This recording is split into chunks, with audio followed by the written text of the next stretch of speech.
Jenn Maul, and welcome to Nurse Connect. I am an RN and a board certified nurse coach.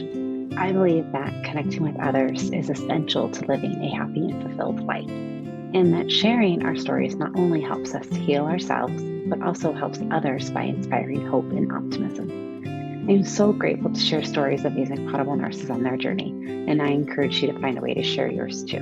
Thanks for listening in.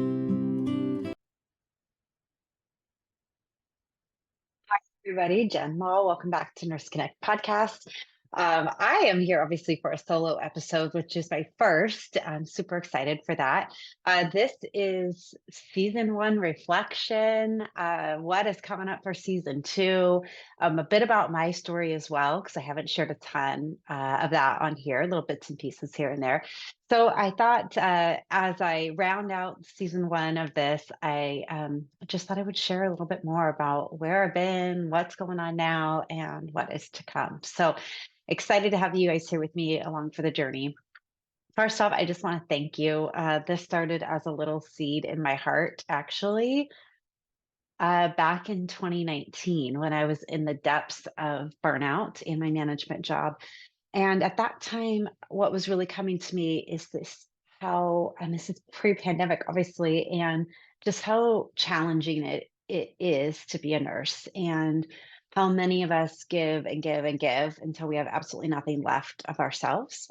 And how sometimes we have to hit that wall, unfortunately, in order to recognize what's going on, take good care of ourselves, and turn around and shift and see how we can help others coming up behind us. And that has been a huge part of my journey. But where this came from was that I felt that back then in 2009, when I was dealing with my own stuff, I still wanted to help others. And then I saw that unless you're in it, you don't get it. And that we have such beautiful stories to share, and that those stories can help us on our healing journey. It can help our peers, our colleagues, and even random strangers. Maybe a bit of what we can share plants a little seed for them on their journey, helps guide them in a certain way. And I thought it would be really cool to share those stories. But of course, when you're in your own healing journey, it can often be really hard to be creative and to find the time and energy and focus to do something like that. So I kind of tucked it away. It didn't really feel like that was the right time, but I loved the concept of it. So earlier this year, when I was chatting with a former colleague about her journey, through and actually this is episode number 1 with Jenn West, if you're going to go back and watch that, and her journey through being a new grad and losing her leg to cancer after several years of battling it. And now that she's back working clinically, I just loved her resilience, her positive attitude, just the incredible story that she had. And so that was what originally prompted me, and my plan was just to share her story for Nurses Week. And then I connected with another nurse, Corey, who's episode 2.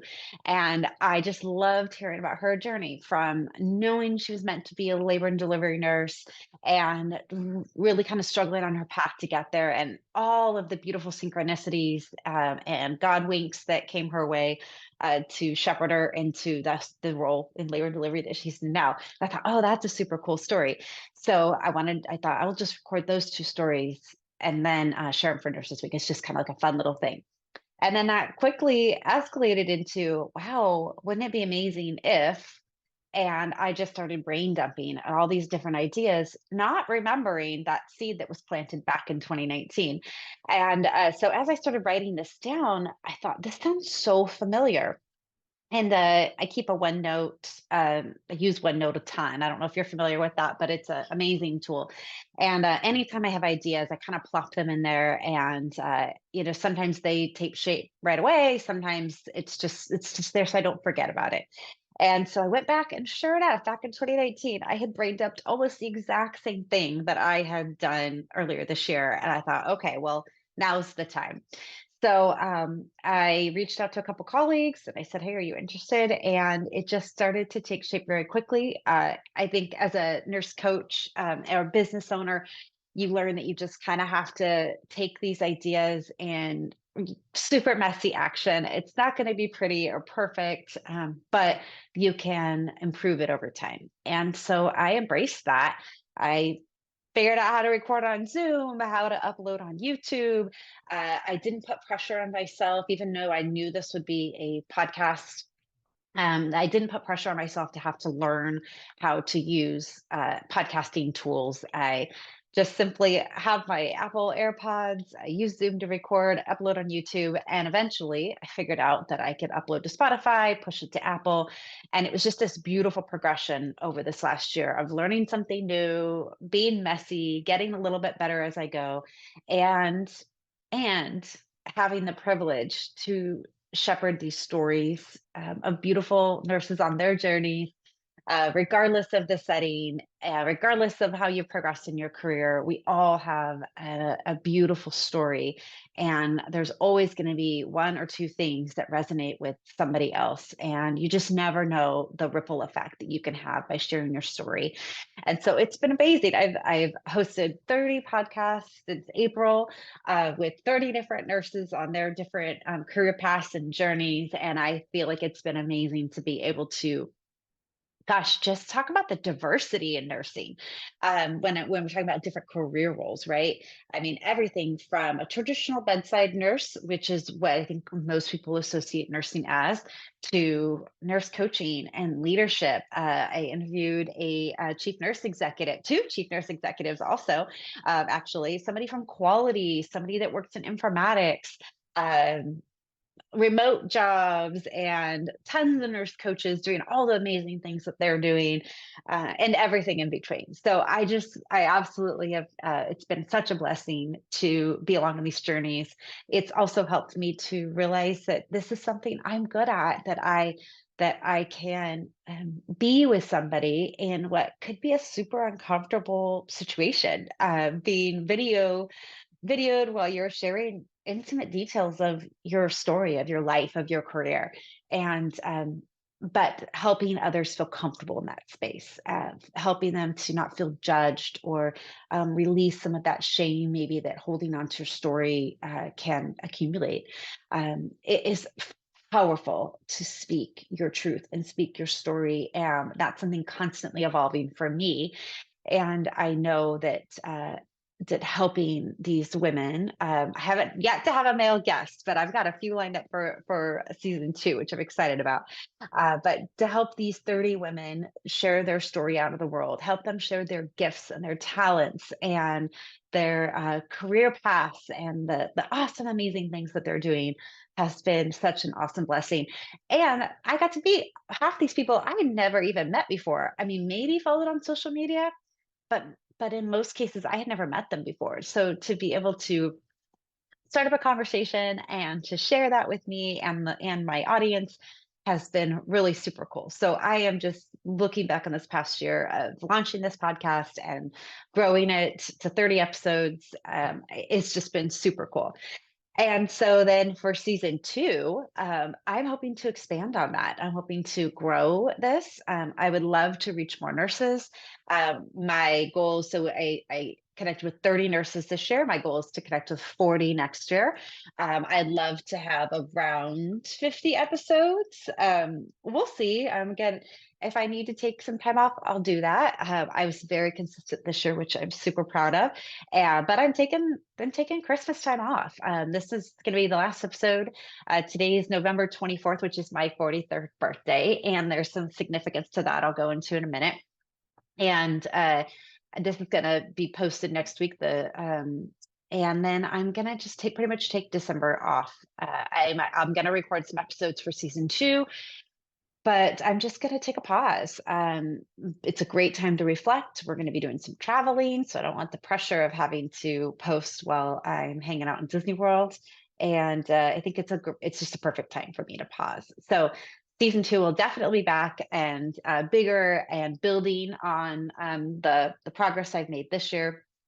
I'm super excited to be connecting with tons of different nurses. And I also see there being additional offerings. So beyond people sharing their stories, which almost always lead to what else they're doing now, and how the different paths can help others. But I would love to do some educational offerings. I'm an educator at heart. I've been a nurse educator for 15 years. And so that part of me is really important. And so I love to teach on different topics. So I would love maybe eventually to actually do like hour-long educational focus sessions and actually offer CE. So we'll see if I can pull that together in 2024. I would love to create these really short, like micro episodes that are more focused on nurse mindfulness. So breath work, meditation, gratitude, journaling, focus, whatever, maybe I think there's just a huge opportunity for that. So I'm looking to infuse those as little bonus episodes throughout the year. And and yeah, just I am finding that the more I talk about what the work I'm doing, the more people are interested in it. So I can't wait to expand for season 2 on different topics and help you get connected with different people. Ah, so much. Hold on. Mm, quick drink. So that is in a nutshell, where season 1 has been and where season 2 is going. I'm just super grateful to be in this space. I feel like this is definitely something I'm meant to be doing. I feel it's so important to share stories of nurses, because again, you just never know who that's going to connect with, who that could help on their journey. You may never know the impact of it. I hope that you do. And if you're open to being on my podcast, I encourage you to please reach out to me. I try to be super proactive and ask. But maybe we just haven't connected on that level yet. So I'm always looking for guests for the podcast. My only requirement is that you're a nurse. This is a nurse focused podcast. While I do feel that much of what we talk about would be applicable to the general population, um, this is my gift to nursing. And it's been really, really awesome to see it grow and expand. And I can't wait to do more next year. Ah, okay. So that was the reflection portion, what's coming ahead. I thought this also might be a good opportunity to share a little bit more about my journey. And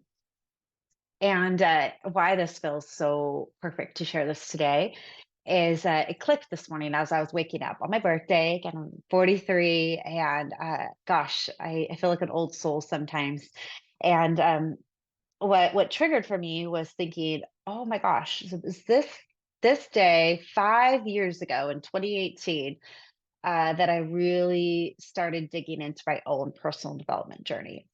And 5 years ago, I mean, I felt I was drowning. I was absolutely drowning in life and in work, and I could barely see ahead to the next day and week, let alone to what 5 years would be, what I would be looking at. It's a great reminder that healing and, finding your path and living your passion and your purpose takes time.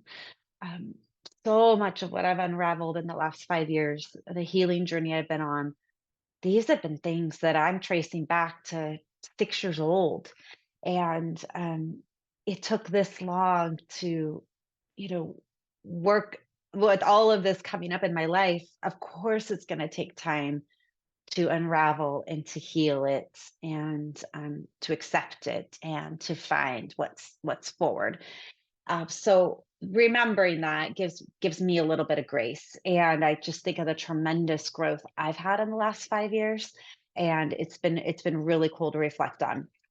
So let me take you back a little bit. Let me start out with, where I'm at, where I started as a nurse, because I think that's something I always ask my guests, and I love hearing how people became a nurse. So I was definitely not one of those people that knew I wanted to be a nurse right away. I really fumbled. I was as an average student. I loved social aspects of school. I did okay, but I was definitely not a student. Let's just put it that way. B's and C's get degrees was kind of my motto, and I knew I just needed to kind of make my way through school, but I really didn't know what I wanted to do. And I went to community college. I worked 3 jobs. I paid for college on my own, occasionally get some help from my grandma, my mom would sneak me some money. But I was told by my dad that I had to go to college, and but there wasn't that help there, and so I was really a bit lost. And I'm very grateful for community college because I just don't even know how I would have paid for that on my own. But I've always been a bit of a people pleaser, and I'm recovering from that. But that was the expectation, and I'm grateful for that too, because I think it really pushed me to go to college and just explore.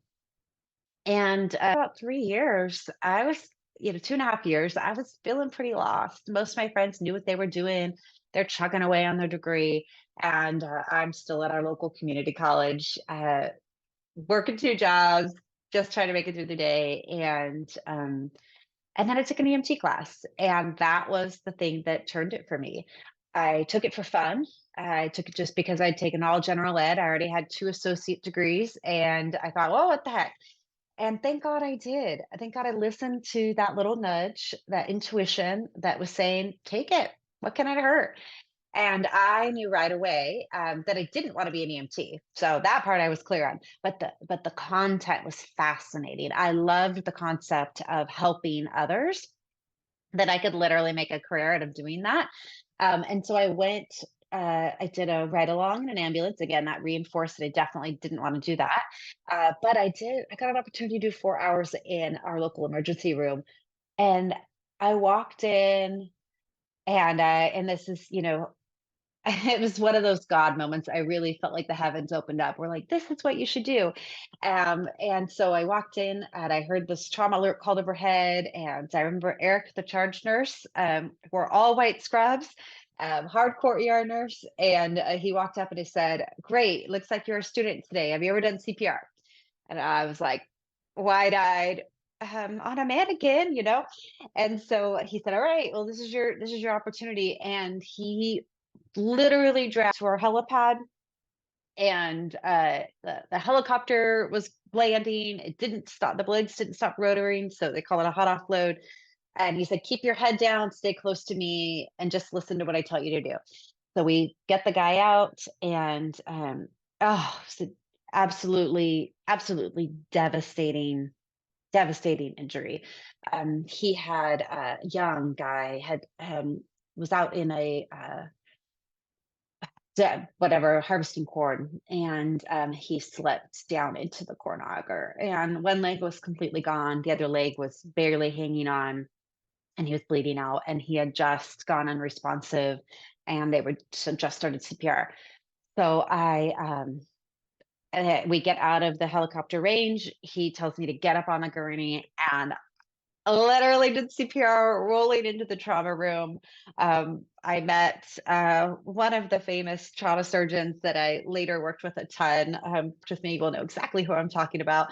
And it was really one of those moments where I realized this is what I want to do. And so I went full on in. I had a lot of health related classes already, so I had started my prereqs. I dove right in for nursing as a prerequisite. I knew I was going to be an ER nurse, and I was going to work in that ER. That was my goal, and so I had something to work towards.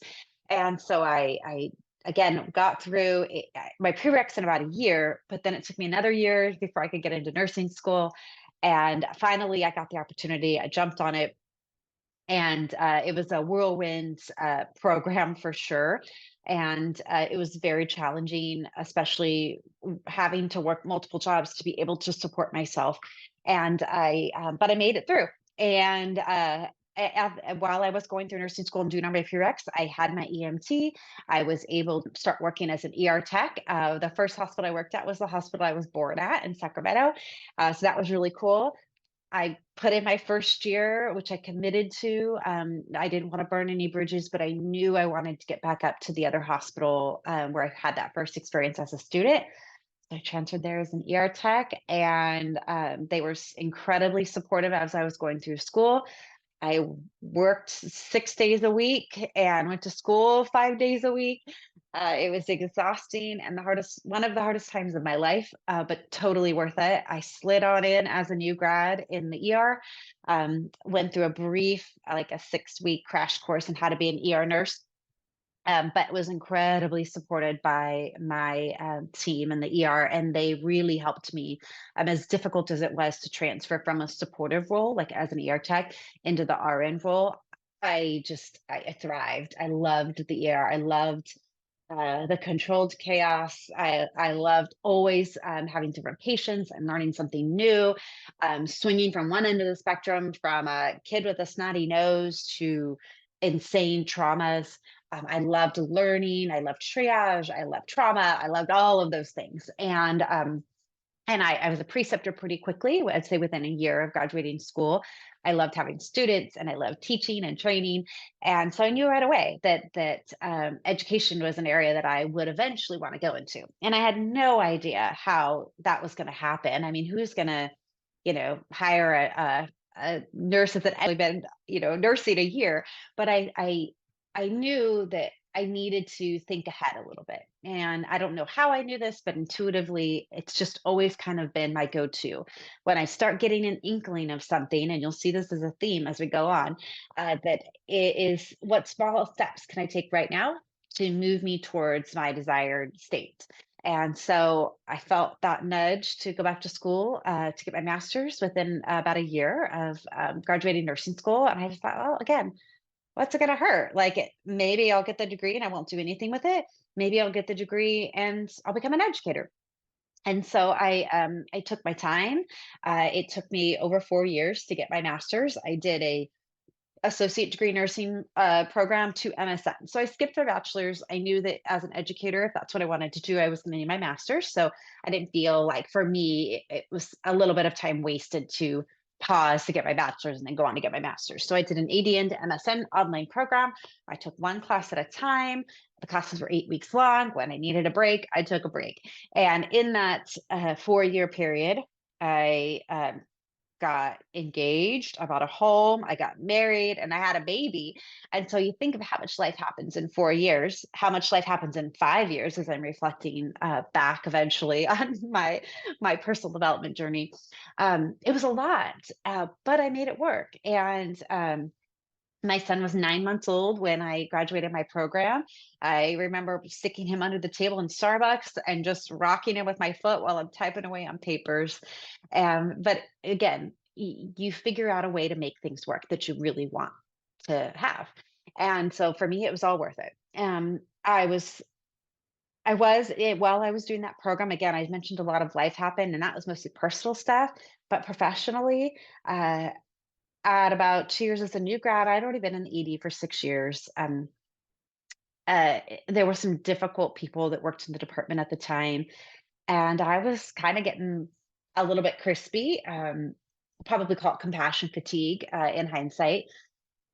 And I thought, this is a great opportunity. Again, what skills and knowledge do I need to advance my career?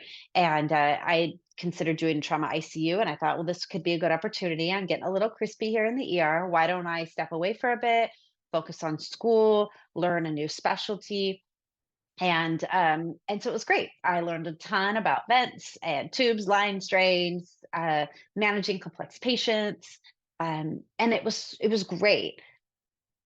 But I'm not an ICU nurse, and I learned that pretty quickly. I think we sometimes stay in jobs that are not right for us, because we feel bad, that we took it on, and I certainly went through all of that. But for me, I've learned that I'm not gonna stay in a place that's not fulfilling, that I'm not happy in, that's not, moving me forward, that I have to trudge to work and not enjoy. I loved the people, but it just wasn't my environment. I didn't enjoy having the same patient for 6 weeks in a row that was total care and sucked my energy dry. I didn't like working nights. I went from doing fast-paced PMs in the ER to nights in ICU where I had my two patients, and it was exhausting. And my husband worked today. He was a teacher, you know? And so I didn't like the quality of life decline. And so again, I committed to a year mentally for myself because I thought maybe I can kind of push through this. And I realized that it wasn't going to be worth it for me to stay in that environment where I wasn't thriving. And so I was fortunate enough to come back to the ER. We had a new manager. Things had kind of settled a little bit. Some of the challenging folks had moved on to different things. And they were really in a rebuilding phase. And I thought, you know what, I'm interested in being a part of this. And at that point, I was about a year from finishing my program. And the manager, God bless her, Lisa. I'm hoping to have her on the podcast someday. But she really saw something in me, and I'm super grateful for that. And we had a pretty awful survey, from what I recall, and there were a lot of deficiencies that needed to be resolved. And at the time, there wasn't an ED educator. There weren't any department educators at all in this facility. And so she, essentially just said, "Hey, can I pull you off for a couple hours a week? And can you do some education for the staff, restraint audits, restraint, competencies, pain?" And it just kind of started with little things. And so then it turned into like a day a week and then 2 days a week. And within 6 months, probably, I was full time as a unofficial interim ED educator. There wasn't a position for that. And so I was creating it as we went, and also developing the justification for the role, which was desperately needed. It didn't exist. And education dollars are hard to come by. Having worked in a director of education role, eventually, it is really hard to justify an educator position because they don't make money. They're not bringing in department dollars. They're not doing patient care. But gosh, is there such a difference when you've got an educator that can help the staff? Because it's just our bedside staff, that is a really tough job. And you really do need somebody in your corner cheering you on and helping you and elevating your practice. And so I'm grateful that Lisa saw that a vision, and she saw me as the right person for that, and really went to bat to create the position. And so right as I was finishing up my master's degree, she got that position approved, and I slid in officially as an ED educator. Quick drink.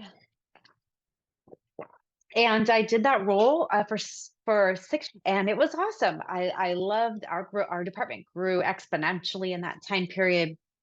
And I learned a ton. I hope I shared some knowledge and wisdom I had accumulated. I have always been of the thought that I absolutely do not know it all, but I'm very resourceful, and so I try to help others learn that as well. Is that you're never expected to know everything, but you should be able to figure it out, whether that's asking somebody, looking it up, getting curious, but don't ever pretend like you know something when you don't.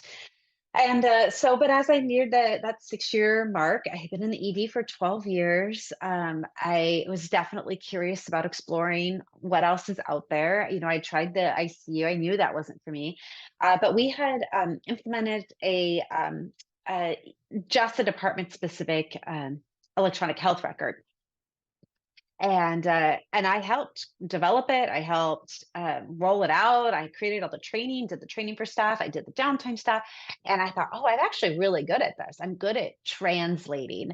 And when I say translating, I'm kind of not joking, because IT is this. They are the techie and the computer stuff and their own lingo, and then you've got the clinicians who just want the tools to make their job easier. Don't make it harder for me. Tell me what I got to do to get my job done. And they need it to work for them. That's critical.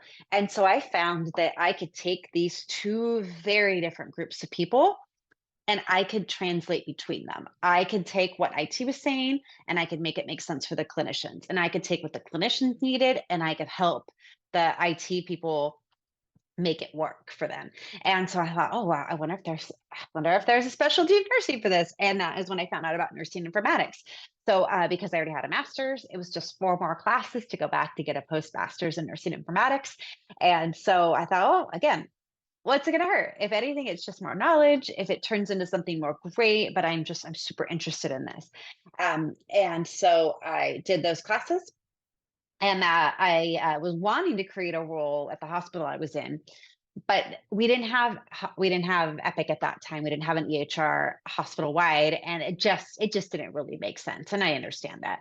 And so when the opportunity came at the system level to transfer to IT to work in a analyst role, which is a branch of informatics, I thought, well, this is a great opportunity. I can get more experience. I can see if it's something I really enjoy doing, and maybe eventually, again, what are the steps you got to take to get to where you want?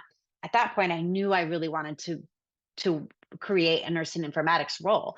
And so I thought, well, this is the experience that I need to be able to do that. And so I went over there for about 2.5 years. We rolled out Epic. It was really fun. I learned a ton. I do really like that specialty. But after go live, I essentially became a help desk person, and that just wasn't fulfilling for me. I didn't feel like I was able to make much of an impact. I did really miss the hospital, the clinical setting, being able to be there with the clinicians, helping them to improve things. And so I had kept in contact with my chief nurse executive and the chief nursing informatics officer of the system, and worked together with them to create a nursing informatics role back at my hospital. So I gratefully went back there and worked in that role for just about 2 years. And I was really enjoying it. And then, the universe likes to throw curveballs your way. And so it was a very, very challenging time for me personally and professionally. In hindsight, the next part is an important part of my journey. And when the opportunity came, when our nursing director left very suddenly for education, and they asked me to step in to do interim, I was flattered. I was grateful that they thought about me. I mean, I know technically I had the degree and I have experience as an educator, and I loved the people, my peers.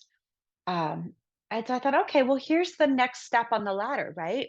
Because in nursing, that's usually what we think. We think we got to climb the ladder. We're a staff nurse, we're a charge nurse, we're a manager, we're a director, chief nurse executive.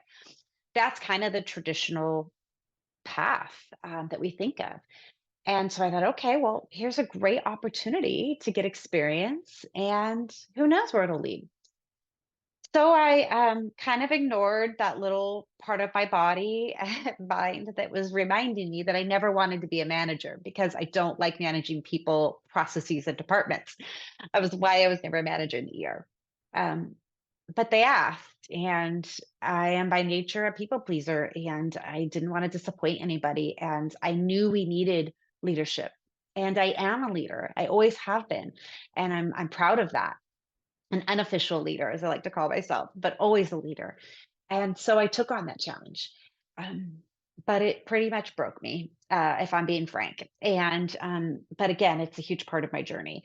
And so I stepped into that role doing both informatics, which was a very full-time job, and the nursing director position, and dealing with folks being out on LOA, and emotional challenges between staff, personal challenges. I was the um, kind of the primary caregiver for my mother-in-law, though she lived in a home. At that time, I felt like it was all my responsibility to get her to appointments, to manage her medical care, to do all the things. And I didn't want to ask other people for help. And that's my problem.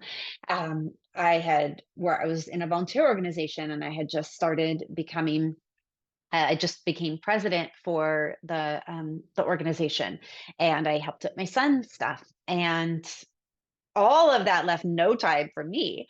And so, little by little, over the next couple of years, I completely lost myself. I had no idea what I liked to do, who I was. None of that mattered, because I had all of these other people to take care of. And I thought that was my job. And retrospect, I realized that I have codependency challenges. It's something I constantly work on. My dad was an alcoholic, and I felt it was my responsibility to take care of everybody else.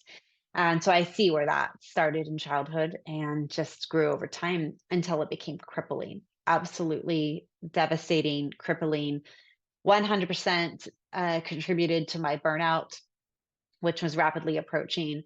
Um, and in November of 2018, where my personal development journey really started, was kind of that breakdown. It was the beginning of not, this cannot be it. This cannot be all there is to life. This this can't be like being unfulfilled and unhappy and not having any clue who I am or what I like to do. I can't continue to live this way. And so that was the beginning. I remember sitting in my we had gone to Disneyland, and we were there the week of Thanksgiving, which my birthday usually lands on or around Thanksgiving. And we're sitting in the Paradise Pier Hotel, and we're on the 13th floor, and we're overlooking California Adventure, if you're familiar with that area. And I was so unhappy. I oh, and I just think back to that moment with such clarity, going, okay, this can't be it. And so that was the beginning. That was when I decided that I was going to have to start disappointing people. I was going to have to say yes less. I had a really hard time saying no, but I knew I couldn't say yes to everything that came my way. I knew I was going to have to learn how to develop boundaries, that I was going to have to do some sort of self care because I was dry as a bone. There wasn't anything more I could give to anybody else. I started releasing volunteer responsibilities. I eventually stepped down as president of the volunteer organization because it was sucking my soul dry. And I did it because they asked, and I thought it was the right thing to do. It wasn't the best thing for me. I started asking my family for support with my mother in law. I started doing more things with my son because that actually brought me joy, and I didn't feel so dang guilty because I didn't get to spend more time with him. Radical self care. Uh, but all of this started with this can't be it. And so I encourage you, my message to you right now is that if you are in a place where you're like, this can't be all there is to life, is to be surviving day to day, it doesn't have to be that way. It doesn't. But you have to make that decision. And nobody else can do that for you. Because again, people always ask me, what can I do to help? What can I do for you? And I would never accept that help because I felt like it was my responsibility to take care of everybody else. You know what? I don't feel that way anymore. And we're talking 5 years of really deep personal growth. And my story got worse, to be honest. But it doesn't have to be this way. So you can take that thought and you can get curious with it. I really encourage you to journal. That's when I started journaling. And I just was reflecting back on that journal this morning, which is kind of what prompted this, is that I wrote out how I was feeling. And it was sad. I got really tearful this morning when I was reading it because I was so broken. Um, but I'm so dang proud of myself that I I wanted to change, that I was ready to change. And I had to get to that point, I think, in order to be able to do that. But that it starts with just one thought, one small little action. I tell anybody who will listen, start low and start slow. So start low with your expectations and start really slow. So I started with getting up 10 minutes early and doing 10 minutes of stretching. And then I added another 15 minutes and I did 10 minutes of stretching and 15 minutes of journaling. And then I started exercising again because, gosh, physical movement makes such a difference for me. Just move my body. God, just to be able to get that excess energy out, to be able to revitalize my energy made a huge difference. So, it was just little by little over months and years, I've developed this place that I'm at now, this self care routine, this excuse me, awareness of who I am and what I want, what I need, what's most important for me. Because even though that might sound selfish, I'm telling you, I am a tremendously better mom, wife, daughter, sister, friend, nurse, business owner, human, because I take care of myself first. And that never means that if something was wrong with my son, that I wouldn't stop what I'm doing to go take care of him. But it means I prioritize my own well being because I know that I'm a better version of me when I take care of myself first. Another little nugget message I hope that you'll take with you. And so I spent 2019 as in a lot of reflection, as that could I make this director job work for me? Could I get take more leadership classes, read more books? What could I do to really make sure I'm taking good care of myself, so that I could be a better leader and stay in this role? So I went to a conference, and I thought I was kind of developing this, that it would be okay. I started having little seeds of, well, what would a side hustle be? What else could I do in nursing that could maybe give me like something else to focus on, so that all my attention was not necessarily on just that job.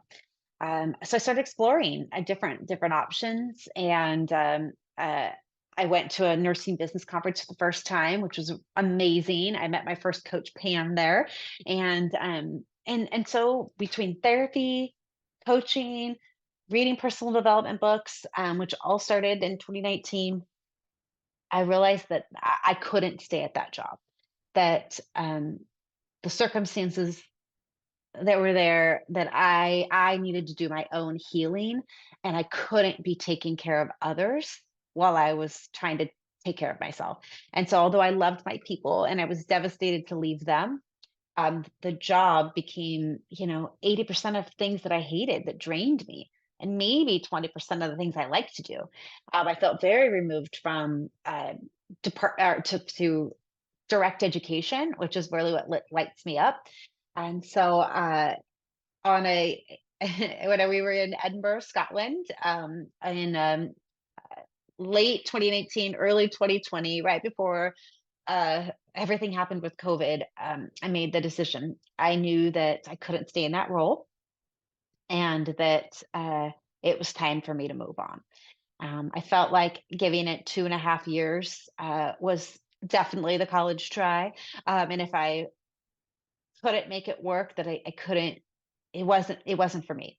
I felt like I had ignored myself long enough that I could not continue to stay in this role. And so I thought, well, then what else can I do? Because I worked for this organization for 19 years. Like, to imagine leaving was just like, I wasn't ready to entertain that.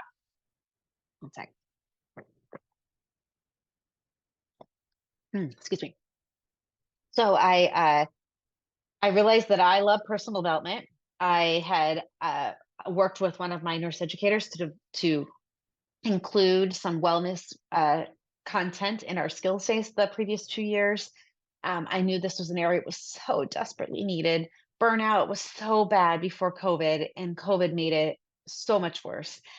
And so I thought, well, gosh, this is kind of an up and coming concept, well being in organizations. Some hospitals were starting to adopt like a chief wellness officer. I, I've heard that term, chief joy officer, something like that. And I thought, well, heck, again, what do I have to lose? I know I can't stay in this role. Perhaps I could create something else. And so I pitched to my CEO. I pitched a chief well-being officer role. I brought him all the data and the background and why we needed it. I even made it net neutral for my budget. I had a position that wasn't being filled. It would not have cost the organization anymore. Um, and God bless him for listening to me and giving me some feedback. But it was a no. And that was devastating because that was kind of my last shot. I had applied for several staff nurse positions, but I had been away from the bedside clinically for 10 years at that point. And I was not in the union, and I couldn't get into another role. And so I knew that that was my last shot, and that I was going to have to leave the organization. I had a position offered to me outside for a consulting company. And I thought, okay, well, here's my opportunity. Like, I feel like I've given it all I can, but clearly I'm not going to be able to change in this organization. And I can't stay. I can't stay. It was eating my soul alive. And so I left in April of 2020, and we all know what a interesting time that was. I went to work for a new organization, and eventually, of course, we were all on literally like lockdown then. But eventually, I would be traveling to different EDs in the country, helping with process improvement, doing some education, and I was really excited for the possibility of that. I wasn't managing anybody.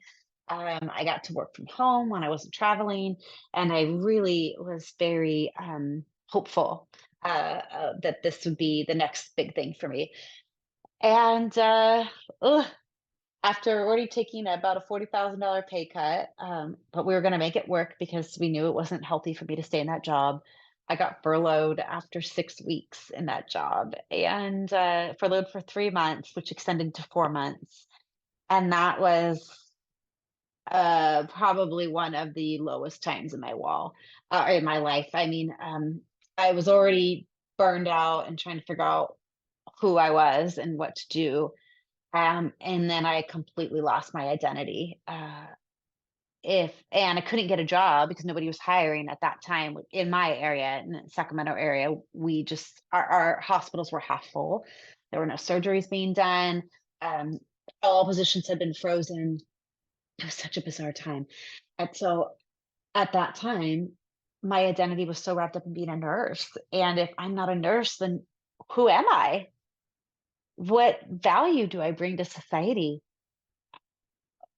Yeah, it was really rough. And I was able to apply for unemployment, which was a very humbling experience. We cut out, everything we possibly could cut out. But my income dropped to about 25% of what I was making. And that was a really hard time. Really hard time. And so when the writing was on the wall that I wasn't going to be able to be brought back to the organization, I mean, I think they had furloughed maybe 50% of the organization, and I was the newest staff member, right? So I mean, they were eliminating positions, and I totally understood from a business standpoint that just wasn't going to happen. And so I'm very grateful that I was able to come back in my previous organization in a limited term, but still back on the books as an employee position as a educator in the nurse residency program. And I loved working directly with the new grads. Oh, it just they really fill my soul up. So I was grateful to do that. And when the position wasn't going to get renewed, I was able to shift into a hospital educator role, and I've been there for the last 2.5 years now, and I call it my healing job, and it is just, oh, it's just such a cute little, tiny little hospital, little community hospital.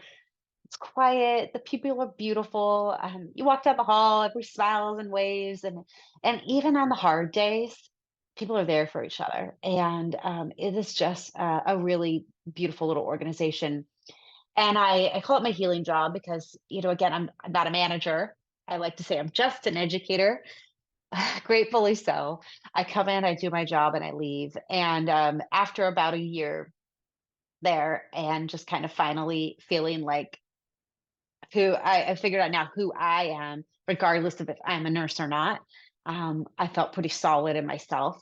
And I started getting these ideas of how I could start integrating some of those well-being tips and tricks that I'd learned along the way into the hospital and to share with the nurses, because that's what fills me up, is helping others on their journey. Let me help you learn from my mistakes. Let me give you little tips and tricks. Let me spread my wildflower seeds. I'm going to just toss them out, and maybe one of those will plant for you, and that will help you start your journey or develop on your journey or see a little bit of hope or light or inspiration along the way. That's my hope. And so little by little, I've developed a beautiful well-being program at the hospital. It is constantly evolving. I teach wellness in the last 2 skills days, nurse wellness. I've been able to get a well-being committee going that we have also um, these classes, the well-being workshops, where we have staff and physicians come in and lead classes, anything from painting and gosh, we just had a cross stitching class. We had a meditation as medicine class that a physician just taught. Um, we've got lots of art classes. One of my nurses is coming in to do mandala rock painting. I'm looking at doing a mindful moments class, just teaching a couple little tips and tricks you can use to help decrease stress and anxiety and improve your own well-being. Um, and gosh, there's just so much. And then just this year, I started coaching as I finished up my nurse coaching program. I I've started coaching all the new hires in the organization for the 2 highest turnover units, and we're seeing such a great improvement in that. And so it just absolutely fills up my cup that I am helping to make a direct impact in this organization with these humans. We're improving the culture, we're decreasing turnover, we're improving staff satisfaction, and it's the right thing to do. This is what I wanted to do 4 years ago when I made that pitch. This is the the knowledge and the heartbreak and the joys and the classes and the books and the podcasts and everything I've been consuming over the last 5 years. I'm finally starting to be able to implement and see the difference that I can have and that I can help others make. And it's been amazing. So I just love being able to do this work. I'm hoping to eventually create a position. Right now, it's about 25% of my educator job. I'm super grateful that my chief nurse executive, again, saw the value I could bring, saw my gifts and my talents, and had the courage to say, yes, let's figure it out. Let's try this. Let's try that. And has allowed me to explore and share what I can bring to the table. So, and then on the side, and now I do have that business, that seed that was planted 5 years ago. I did launch an education business, which totally flopped. My heart wasn't in it. It was during COVID. It was during the time when I was unemployed. I had zero to no creative talents and abilities at that time because I was in survival mode. I was just trying to make it through the day. I couldn't create a business. But all the lessons I learned from that are now helping me in my current business. So, I'm starting to develop this my coaching business, and it's a combo of being an educator, mentoring, coaching, podcasting. I'm starting to see all of these different pieces of my life all start to come together.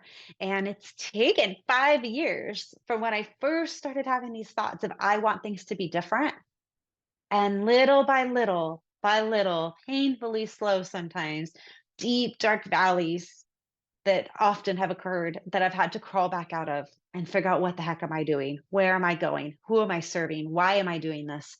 Lots of questioning, lots of imposter syndrome, and lots of joy and happiness and gratitude and knowing this true knowing that I'm on the right path and that my big, giant, scary dreams, which I'm proclaiming to the world right now, those will come true too. That I want to have a wellness center. I want to have a collaborative space where we have coaching and nursing education, maybe chiropractic care and yoga and Reiki and mindfulness and I don't know, all the things kind of wrapped up into one space, a physical brick and mortar space, a space to connect, to elevate practice, to support each other. I want all of that. I want to have my business is Maul Wellness Company because I see there are lots of little avenues of this business. I want to be a speaker. I want to be an author. I am a podcaster. I am a coach. I am an educator. Um, I am a mentor. I'm looking to start mentoring other nurses in the space of creating my target area is really nurse coaches, and because you're already primed to be doing this work, we have the background and knowledge as both nurses and nurse coaches to be able to make change where you're at. I want to be able to support people in their role as a bedside nurse, to be able to start elevating practice in your area, start offering wellness, start offering coaching. Maybe that expands to your whole hospital, maybe it expands to your whole organization, but we need as many of us as we can get out there. So if anything I can share will help you on your journey, that's my goal.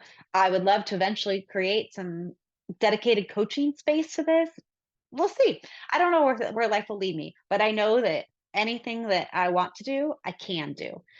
It may take 5 years to do it, but I trust that process. I trust that these challenges, as sucky as they are, uh, there's a purpose behind them and there's a meaning, and it's a lesson I need to learn on this journey. So I think I've about caught you up on where I started, where I've been, where I'm going. And again, it's November Gratitude Month. I have a page called Mindfulness for Women, and I've been doing a gratitude challenge on that page.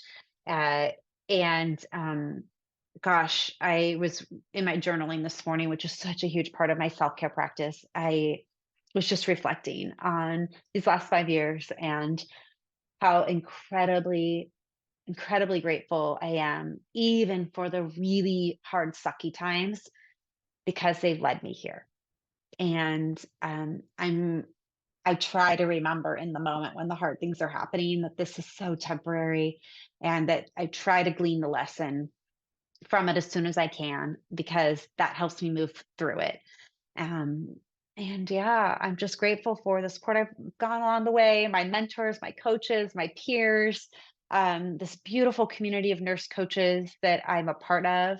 I love cheering you on. I love supporting you any way I can. I would love to have you on my podcast to share your gifts and medicine with the world. I love the opportunity that is potentially out there around supporting more nurse coaches and hospital organizations. Um, yeah, just super grateful. And it's my birthday. So, what a perfect day to reflect and to be excited and hopeful for what else is coming. So, if you've stuck around this long, thank you so much. Appreciate your support along this way this last year. I'm excited for what season 2 will bring. And I'll catch you in the new year. All right, everybody, have happy holidays. Take care. Thank you. Bye.